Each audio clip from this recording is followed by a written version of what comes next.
Video like जरूर कर लीजिए और ऐसे वीडियो लगातार फ्री में पाने के लिए चैनल को तुरंत सब्सक्राइब कर लीजिए और बेल आइकन को जरूर टैप कर लीजिए ताकि आगे भी सारे वीडियो आपको मिलते रहे। यूट्यूब में फॉलो करते हैं तो प्लीज ये वाला फ्री टेलीग्राम चैनल जरूर ज्वाइन कर लीजिएगा। सारे नोटिफिकेशन सारे अपडेट यहीं पे आते हैं, ध्यान रखिए। नमस्कार दोस्तों, मैं अलका पांडे आप सभी का स्वागत करती हूँ मेरे YouTube channel ROARO by study for civil services पे।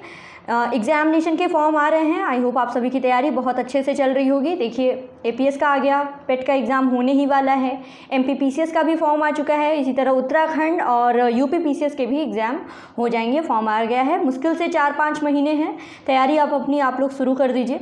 तो इस वीडियो में हम लोग देखेंगे विश्व का भूगोल और अभी प्रमुख पठार और उनकी स्थिति देखते हैं। ये एग्ज़ाम में बार बार पूछा गया है, लिस्ट याद कर जाइएगा बिल्कुल, ठीक है। अभी प्रमुख पठारों के नाम और उसकी स्थिति पढ़ेंगे। सबसे पहले है एशिया माइनर। एशिया माइनर, इसकी स्थिति है तुर्की। अनातोलिया का पठार, ये भी तुर्की में पड़ता है। मेसेटा का पठार आइबेरिया प्रायद्वीप स्पेन में, ठीक है, आइबेरिया प्रायद्वीप स्पेन में है मेसेटा का पठार। चियापास पठार जो है वो दक्षिण मैक्सिको में। अलास्का या फिर यूक्रेन पठार, ये संयुक्त राज्य अमेरिका में है। कोलंबिया का पठार भी संयुक्त राज्य अमेरिका में। ग्रेट बेसिन का पठार संयुक्त राज्य अमेरिका और कोलोरेडो का पठार संयुक्त राज्य अमेरिका, ठीक है। अमेरिका के देखिए 4 हो गए, अलास्का, कोलंबिया, ग्रेट बेसिन और कोलोरेडो। ग्रीनलैंड के पठार की बात करें तो ग्रीनलैंड में पड़ता है। किम्बरले ऑस्ट्रेलिया में और शान पठार जो है पहाड़ियाँ, ये म्यांमार में। याद कर लीजिएगा बिल्कुल, या तो एग्ज़ाम में मिलान करने को दे देगा, मोस्टली मिलान करने को ही देता है। 2 लिस्ट बना देंगे, ऑप्शन 1 2 3 4 आपको मिलान करना होगा, ठीक है। तो ये लोकेशन देख लीजिएगा, ठीक है। तो याद हो गया, संयुक्त राज्य अमेरिका के Alaska, Columbia, Great Basin, Colorado और ग्रीनलैंड वाला ग्रीनलैंड में। किम्बरले इंपॉर्टेंट है, ऑस्ट्रेलिया में पड़ता है। एशिया माइनर और अनातोलिया ये टर्की में, ठीक है। आगे बढ़ते हैं, तो ये तो देख लिया प्रमुख पठार और उनकी स्थिति, ठीक है। पठार की अगर बात करें तो देखिए इसके बारे में थोड़ा और चीज़ें कि पठार जो है ये भूपटल के द्वितीय श्रेणी के उच्चावच के प्रमुख उदाहरण हैं और पठार ऊंचाई की दृष्टि से पर्वतों के बाद और क्षेत्रीय विस्तार की दृष्टि से मैदान के बाद अपना स्थान रखते हैं, ठीक है। अगर ऊंचाई की बात करें तो सबसे ऊंचे होते हैं पर्वत के बाद आता है पठार का नंबर। वहीं क्षेत्रीय विस्तार की अगर बात की जाए तो क्षेत्रीय विस्तार में सबसे ज़्यादा है मैदान के बाद पठारों का नंबर आता है, ठीक है। तो एक क्रम देख लीजिएगा। धरातल का विशिष्ट स्थल रूप, ठीक है, जो अपने आसपास के स्थल से पर्याप्त तो ऊंचा होता है, लेकिन जो इसका शीर्ष होता है, जो टॉप होता है, ये चौड़ा और सपाट होता है, ये पठार कहलाता है। वहीं पर्वत क्या होता है, जो उसका शीर्ष होता है वो ऐसे होता है, पठारों में नहीं, पठारों का जो शीर्ष भाग होगा वो चौड़ा और सपाट होगा। पठार की अगर चट्टानों की बात करें तो ये बलुआ पत्थर, चूने का पत्थर आदि अवसादी चट्टानें होती हैं, ठीक है। तो ये देख लिया पठारों के बारे में। क्या क्या देख लिया कि पठारों की मतलब जो विशेषता है वो क्या है कि जो आसपास के धरातल हैं, आसपास का स्थल है, इनसे थोड़ा ऊंचा और इसका जो टॉप होता है वो चौड़ा और सपाट होता है, ठीक है। बने कैसे होते हैं, अवसादी चट्टानों से, बलुआ पत्थर, चूना पत्थर, ये सब। दूसरा और क्या, ऊंचाई की दृष्टि से पर्वतों के बाद दूसरा स्थान और क्षेत्रीय विस्तार की दृष्टि से मैदान के बाद दूसरा स्थान, ठीक है। मैदान के बाद पठारों का नंबर आता है क्षेत्रीय विस्तार में, ठीक है। अब देखते हैं इनका निर्माण, ठीक है। निर्माण की प्रक्रिया के अनुसार पठारों का अगर वर्गीकरण किया जाए तो इसमें कई तरह के हैं। हिमानी पठार, जलकृत पठार, पवनकृत पठार और अंतरा पर्वतीय पठार, ठीक है। तो सबसे पहले देखते हैं हिमानी पठार। हिमानी पठार क्या होता है, ग्लेशियल प्लेटू। तो विस्तृत हिमानी पर्वतीय भागों को अपने अपर्दन कार्य के द्वारा घिसकर सपाट पठार का ये निर्माण करते हैं, ठीक है। जो हिमानी पर्वतीय भाग होते हैं वो घिस करके अपना सपाट पठार का निर्माण करते हैं। और जर्मनी में प्रसिया का पठार हिमानी निक्षेप के द्वारा बना हुआ है। अगर एग्जाम्पल किसके बात करें हिमानी पठार की तो वो है जर्मनी का प्रसिया का पठार, ठीक है। और भारत का कश्मीर प्रांत में मार्ग की संरचना जो है ये हिमानी हिमोर द्वारा दी हुई है। तो बेसिकली क्या है कि पर्वतीय भाग में जो हिमानी बर्फ से ढके हुए पर्वतीय भाग हैं वो क्या है कि वो घिस करके सपाट मैदान बन जाते हैं, तो उन्हीं को हिमानी पठार कहा जाता है, जैसे कि जर्मनी में प्रसिया का पठार।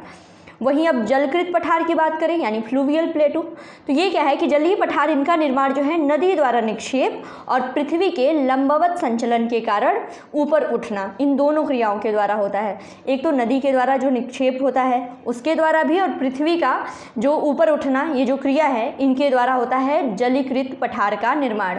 इसके एग्जाम्पल की अगर बात की जाए तो भारत में जो विंध्य पठार है वो इसका एग्जाम्पल है, चेरापूंजी का पठार भी जलीकृत पठार का एग्जाम्पल है, और म्यांमार का जो सांड पठार है वो इसी तरह निर्मित पठार के उदाहरण हैं। ठीक है, तो फ्लूवियल प्लेटू में यानी जलकृत पठार में क्या समझ में आया, एग्जाम्पल क्या है उसके, भारत का विंध्य, म्यांमार का सांड और चेरापूंजी वाला भी। ठीक है, नदी द्वारा निक्षेप हो गया या फिर पृथ्वी का जो लंबवत संचलन होता है उसके कारण जो उभार होता है, जो ऊपर उठता है स्थल, वो उससे जो है जलीकृत पठार का निर्माण होता है।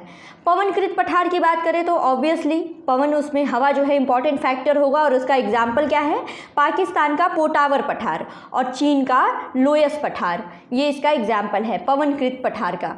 है अंतरा पर्वतीय पठार यानी इंटरमॉन्टेन प्लेटू, तो इसके बारे में अगर देखें तो भूपटल के सर्वोच्च, सर्वाधिक विस्तृत और जटिल पठार जो हैं वो इसी श्रेणी में आते हैं। ठीक है, सबसे जटिल, सबसे ज़्यादा विस्तृत, ये इसी श्रेणी में आते हैं। अब अंतरा पर्वतीय इनको कहते क्यों हैं, क्योंकि ये जो पठार होते हैं ये चारों तरफ से पर्वतों से घिरे होते हैं। ठीक है, चारों तरफ से पर्वतों से घिरे होने के कारण इन पठारों को अंतरा पर्वतीय पठार कहा जाता है। अब तिब्बत पठार जो है, तिब्बत का पठार, वो इसी श्रेणी में आता है। हालांकि तिब्बत का पठार जो है ये विश्व का सबसे ऊंचा पठार है। ठीक है, तिब्बत पठार यानी चेगतांग को किंगहाई तिब्बत पठार के नाम से भी जाना जाता है। ठीक है, ये एक प्रकार का जो इंटरमॉन्टेन प्लेटू है यानी अंतरा पर्वतीय पठार है, इसका सबसे अच्छा एग्जाम्पल है। पठारों की बात करें तो संसार की छत, संसार की छत किस पठार को बोला जाता है, तो ये है पामीर का पठार। याद रखिएगा, एग्जाम में आपका वनडे एग्जाम हो, इसमें डायरेक्ट पूछा गया है कि संसार की छत बताइए, तो ये है पामीर का पठार, याद रखिएगा। संसार की छत यानी रूप ऑफ द वर्ल्ड, ये जो टर्म है ये सर्वप्रथम पामीर के पठार के लिए प्रयुक्त किया गया था, परंतु ये जो अब टर्म है सबसे पहले पामीर के पठार के लिए, लेकिन अभी प्रेजेंट टाइम में तिब्बत, माउंट एवरेस्ट और हिमालय के लिए भी ये प्रयुक्त किया जाता है। ठीक है, मध्य एशिया की दक्षिणी सीमा जो है वो पामीर के पठार द्वारा ही निर्धारित होती है, और दक्षिणी अमेरिका का बोलिविया तथा पेरू पठार, कोलंबिया पठार और मैक्सिको पठार भी इसी पठार के उदाहरण हैं। ठीक है, अब पीडमोंट प्लेटू देखते हैं यानी गिरिपाद पठार, तो ये क्या होगा, गिरिपाद यानी पर्वतों के निचला हिस्सा। ठीक है, तो पर्वतों के आधार पर स्थित पठारों को गिरिपाद पठार कहते हैं। पर्वतों का आधार यानी निचला हिस्सा, इसको कहते हैं गिरिपाद पठार, नाम से ही पता चल रहा है। तो इसके एग्जाम्पल की अगर बात करें तो संयुक्त राज्य अमेरिका के पीडमोंट पठार और दक्षिण अमेरिका के पैटागोनिया पठार जो है वो गिरिपद पठार के सर्वोत्तम उदाहरण हैं। ठीक है, संयुक्त राज्य अमेरिका में पड़ता है पीडमोंट और पैटागोनिया पड़ता है दक्षिण अमेरिका में।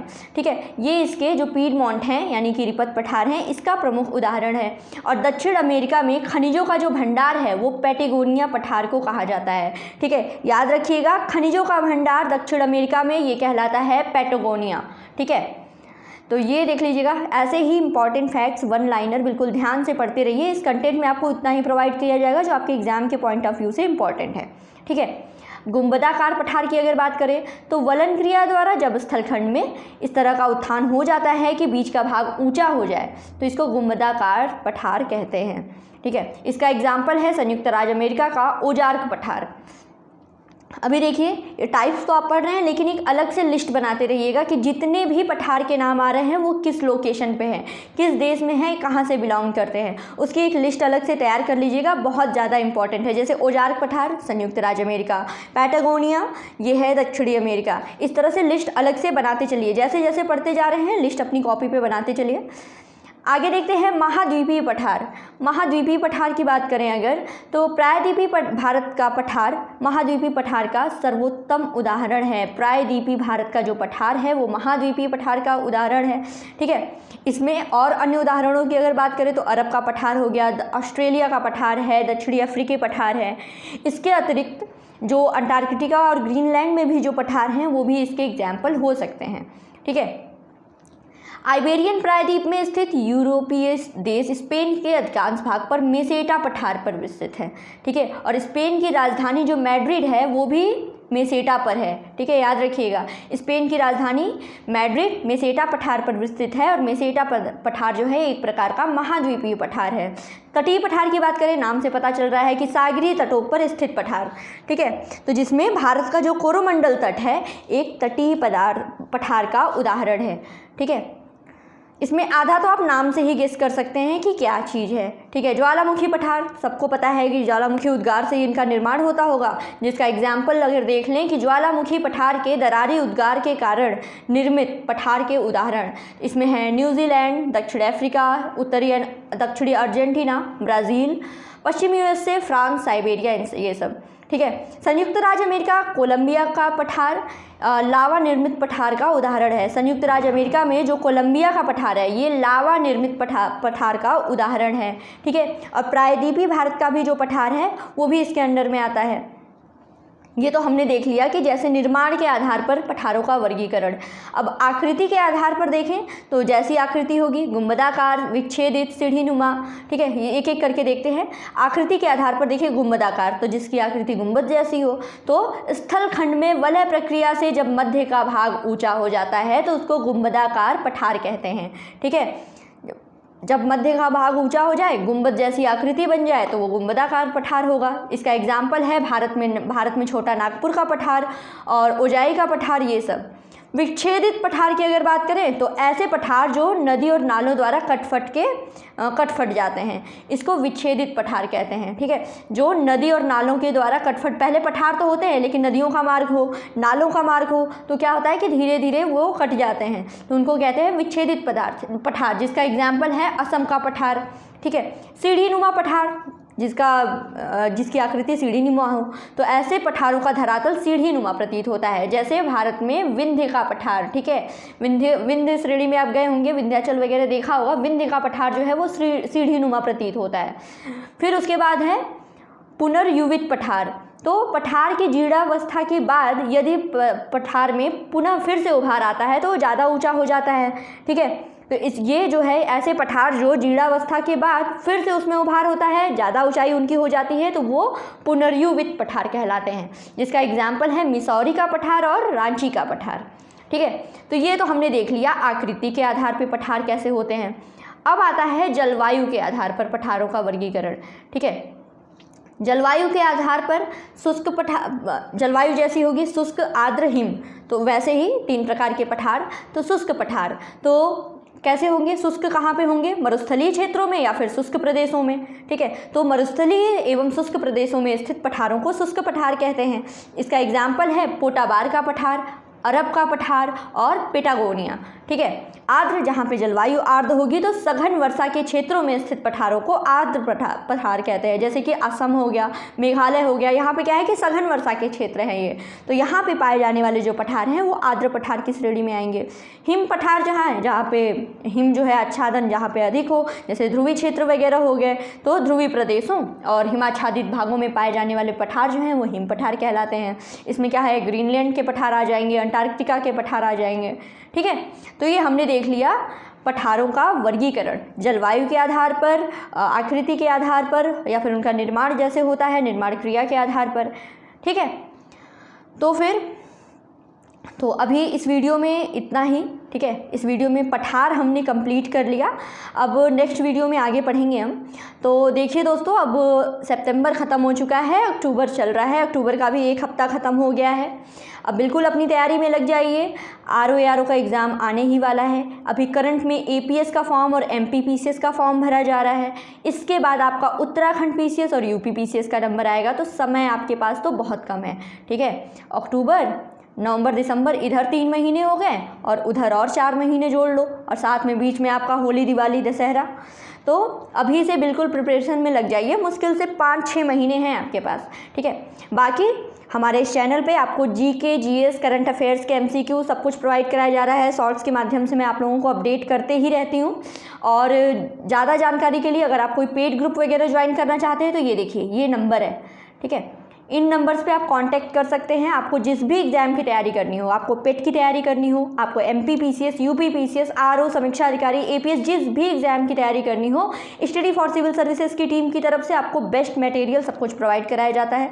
तो ऐसे ही बने रहिए, अपना सपोर्ट देते रहिए। Thank you so much.